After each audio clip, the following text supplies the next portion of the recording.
Welcome to the Harvest of the Month, where each month we'll be learning about a different seasonal fruit or vegetable grown locally in California. The Harvest of the Month program was developed by the California Department of Public Health and the Champions for Change campaign. Once again, we're the Lake County Snap Ed team of Matthew and Casey, here to talk about this month's healthy harvest.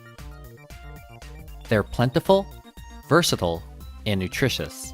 This month is all about dry beans.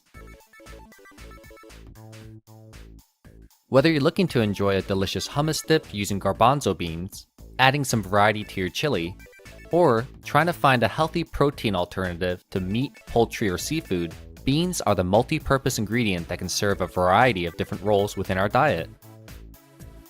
While beans are technically classified as fruits since they are edible seeds, they can also be considered vegetables based on their use in recipes, and as part of the protein food group based on their protein content. However you may classify them, in the end, dry beans are a super healthy addition to any meal. Like the old saying goes, Beans, beans, the musical fruit. The more you eat, the more you toot. So, let's start off with some dry beans history.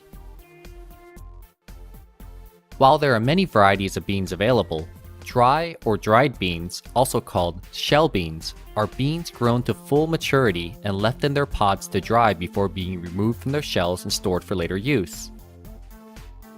This is different from fresh beans like green beans or snap peas, which are picked before they reach maturity when both the pod and beans are entirely edible. Beans have been around for thousands of years and are one of the longest cultivated plants by humans. They may have existed as early as prehistoric times throughout Europe, Asia, and South America. Beans were actually found in Egyptian pyramids that were built more than 4,000 years ago. They've been an important source of protein throughout the history of both the Old and New World, and remains an indispensable ingredient today. In fact, beans are one of the three main agricultural crops of various Native American groups in North America, the other two being winter squash and maize, also known as corn. Together, these three are known as the Three Sisters. The three crops benefit from each other when planted close together. Maize, or corn, provides a structure for the bean plants to climb. The beans provide an important nutrient, nitrogen, to the soil that the other plants use to grow, and the squash spreads along the ground, blocking the sunlight, which helps to prevent weeds. Together, the Three Sisters provide an assortment of essential nutrients like complex carbohydrates, protein, and fatty acids that allowed most tribes to survive on a plant-based diet. This planting technique developed over the course of 5,000 to 6,500 years. Let's move on to some homegrown California dry bean facts. California farmers generally grow specialty beans, including baby limas, garbanzos, pink beans, black-eyed peas, large limas, and dark and light red kidney beans. Black-eyed peas grow best in warmer weather and are grown mainly in Fresno, Kern, Kings, Madera, and Tulare County.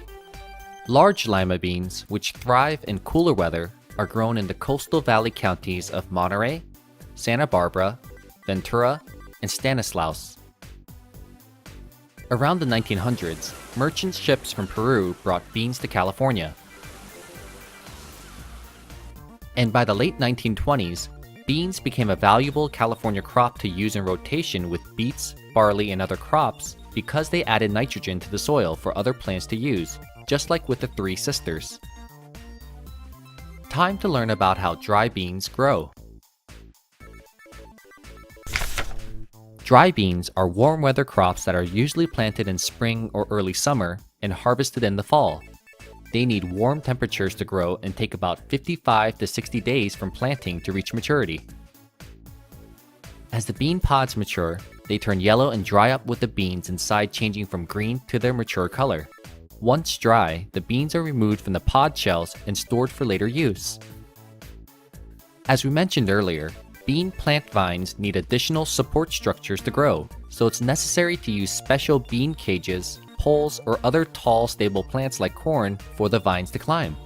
As such, these are known as pole beans. Currently, there are about 40,000 different bean varieties in the world, but only a fraction are actually mass-produced for commercial use.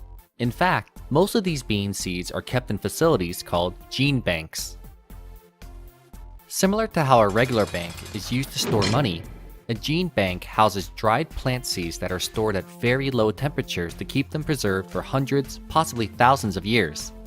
Gene banks are important for conserving the world's plant diversity in case of a disaster or extinction that wipes out an important crop. Think of it like backing up your computer onto a separate hard drive or online storage. You'll still be able to access your data since it was saved even if your laptop breaks. So, since we can't go over all the bean varieties in the world, we'll just be covering some of the most common ones grown in California. Black beans. Sometimes called turtle beans, these beans have been traditionally used in many Latin American, Caribbean, and southwestern US cuisines. They have the appearance of small ovals with deep black skin and a dark cream to gray flesh. They have a mild, sweet, earthy flavor with a soft texture. Kidney beans. Popular in the Caribbean region, Portugal, Spain, northern India, and southwestern US, kidney beans are most often used in chilies and salads or paired with rice. These beans actually got their name from the fact that they resemble the shape of a kidney. Kidney beans can come in many different colors, including red, light red, speckled, and white. They have a bold, full-bodied flavor and soft texture. Pinto beans. Closely related to the red kidney beans, these speckled beige and brown beans are most often used in refried beans and Mexican dishes. It is the most popular bean in the United States and northwestern Mexico. In Spanish, they're called frijol pinto, which literally translates to speckled bean. Pinto beans have an earthy flavor and powdery texture, and actually lose their natural speckled coloration when cooked, turning them completely brown. Lima beans.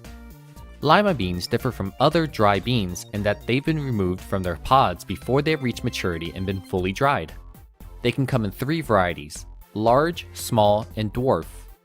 The smaller beans are typically called baby lima beans, while the larger yellow beans are called large lima beans or butter beans. Large lima beans have a smooth, creamy, sweet flavor that goes well in American succotash, a dish consisting primarily of sweet corn with beans, while baby lima beans have a milder, more delicate flavor, perfect for curries and stews. Baby lima beans have also been exported to Japan, where they've been used to make a sweet, pureed paste known as anko for a variety of pastries and desserts.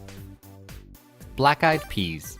Originally domesticated in West Africa, black-eyed peas, also known as cow peas for its use as feed for cows, gets its name from the small black dot on the bean's pale skin, which resembles an eye.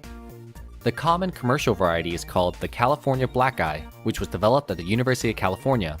It has an earthy flavor with a creamy texture.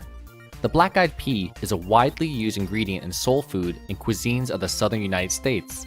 It's said that eating black-eyed peas or hoppin' john, a traditional soul food recipe using black-eyed peas, rice, chopped onion, sliced bacon, and salt on New Year's Day brings prosperity in the new year. Garbanzo beans.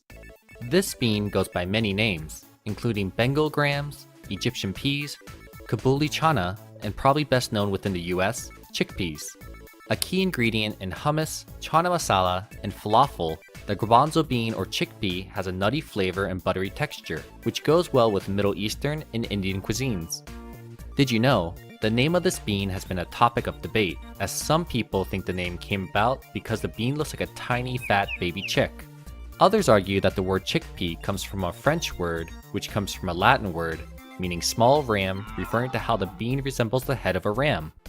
And still, there are other theories behind the origin of the words chickpea and garbanzo, involving a famous Roman philosopher and one of the oldest, most mysterious languages of unknown origin in the world.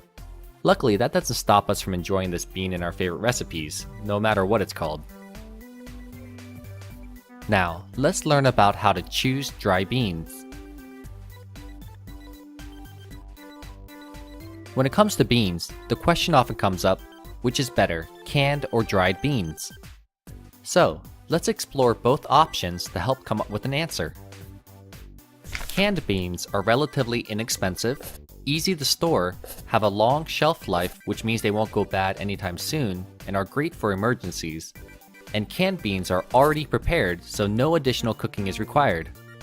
On the downside, canned beans aren't as fresh as preparing your own, so they may not be as tasty. They might be actually mushier in texture compared to freshly cooked, and canned beans tend to have more salt added to them as a preservative to make sure they have a longer shelf life. Luckily, you can always rinse the beans under cold water to remove about 25% of the salt. Dried beans also have the advantage of a long shelf life, but may have a deeper flavor and better texture than canned beans. Dried beans also cost less per serving than canned, which makes them more cost-effective. Unfortunately, if you're looking for a quick meal, then you may want to look elsewhere since dried beans need to be soaked in water for a few hours before they're ready to cook, on top of the additional time it takes to cook them, which can be another couple hours. Both canned and dried beans have their pros and cons, but in my opinion, if you have the time, it's really worth the effort to make your own beans at home. Keep in mind at the grocery store to avoid bags of beans on the bottom shelf since they may be old. Instead, look for beans in bulk that you can scoop yourself, or look for smaller bags which are more likely to be fresher.